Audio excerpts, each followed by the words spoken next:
Hello and welcome back to my channel, A Life of Heritage. My name is Delci and I just want to welcome you here to this video. Today we will be talking about how to cut apart a round bale. Now, you may be thinking, why do I need to cut apart a round bale?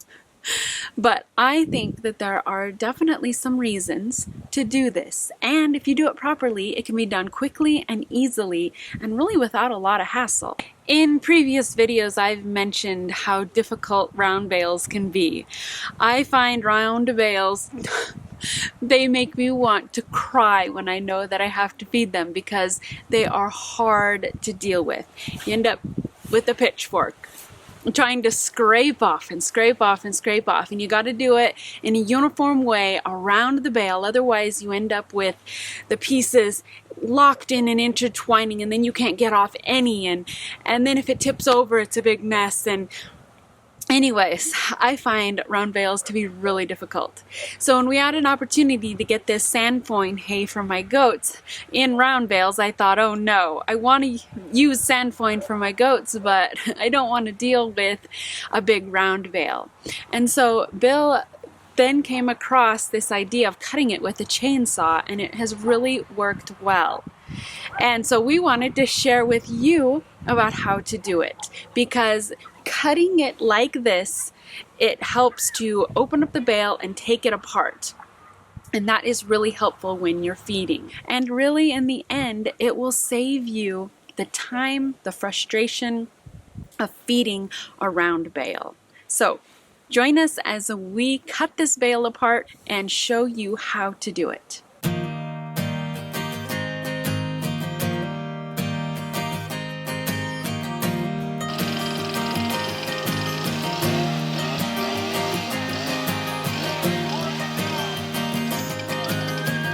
Alright, so we're going to cut this bale here in a minute across here, and I've only done this one other time, but I watched a video and there was no explanation at all, just the video showed a guy cutting a bale. And so cutting the other bale the other day, I learned a couple of things.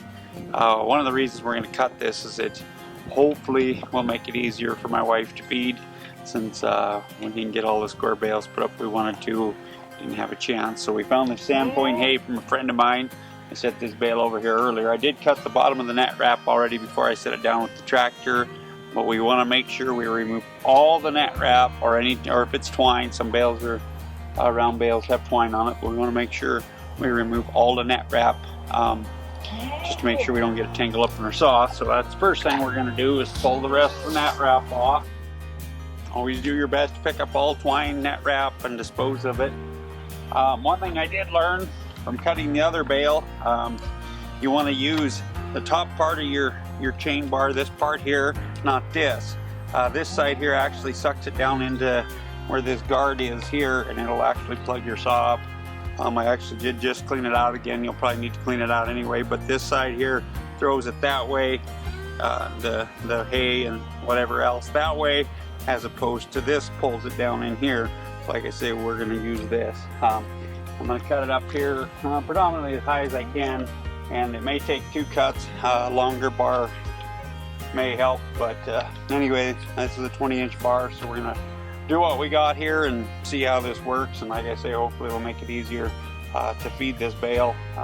If you stand it up, you can unwrap it, but sometimes even that causes a challenge. So anyway, we'll fire up, and you want to use extreme caution.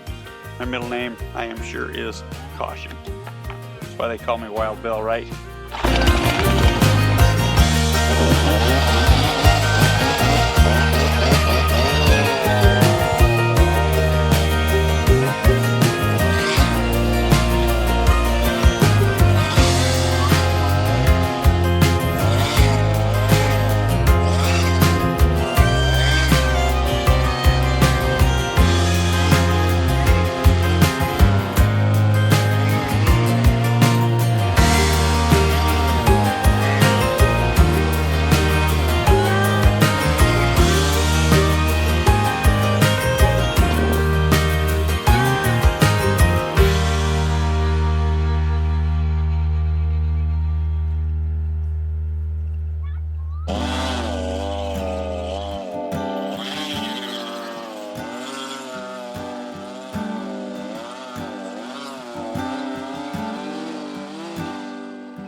Isn't it?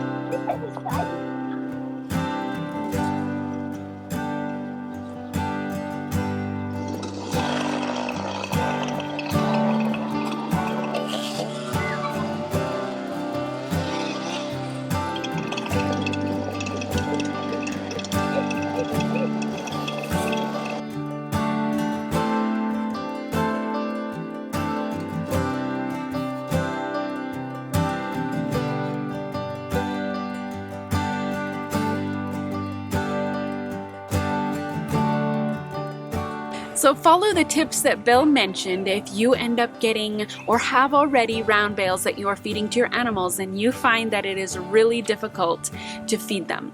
Now, if you have a pickup that will roll out the bales for your cows or maybe horses, or a tractor that puts a round bale inside a round bale feeder, then that is a different story. But if you're feeding your animals like I am, in a confined area and where I don't want the goats messing on all of this hay, if I let them out with this hay, they'd be sleeping on it and pooping on it and peeing on it and making an entire mess of it and just grinding it into the ground right here. So obviously I don't want my goats climbing on it, and so I need to be able to easily feed this hay with my little pitchfork and be able to get to it easily. And so cutting it like this really does help open it up. It cuts apart the pieces, this big chunk of, flake of hay into a manageable size that easily comes apart and is easily able to put into a feeder or throw over the fence.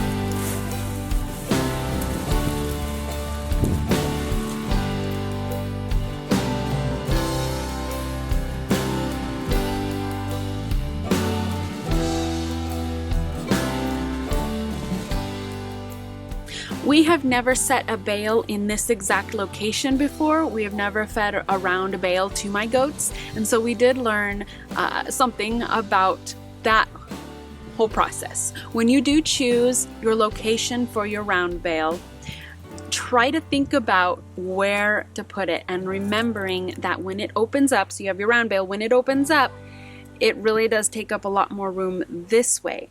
And as you can see, we have the barn here, and it did end up falling, the flake fell into the barn a little more than we would have liked. And if we had known that, we would have moved it just a little bit so it would have fallen right next to the barn and not into the barn. So next time we do this, we will slightly move it just a little bit, and that'll make another big difference. So as you're choosing your location for your round bales, just think about that. And sometimes it is hard to gauge, because if you've never done it before, it is hard to know exactly how it will work and how it will fall open. So if the first time it doesn't work out, the next time you put your bale down, you'll know exactly where to put it.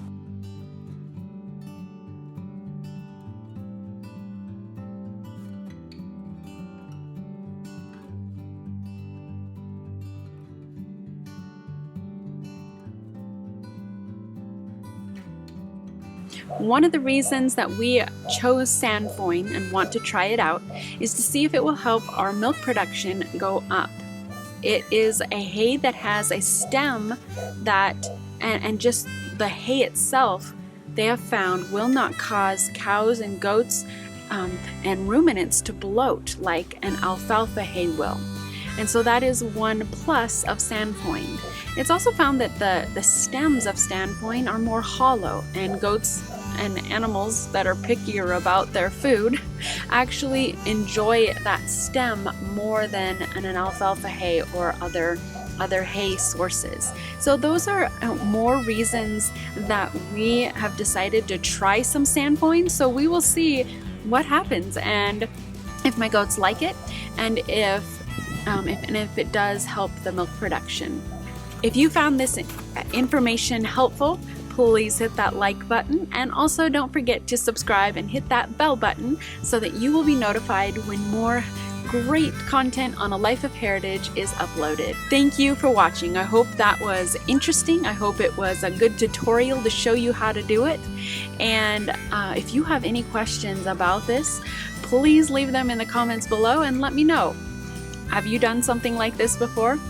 If so, comment below and let us know if it worked for you and if it made your life easier as you are feeding round bales. So thank you for watching, and we'll catch you in the next video.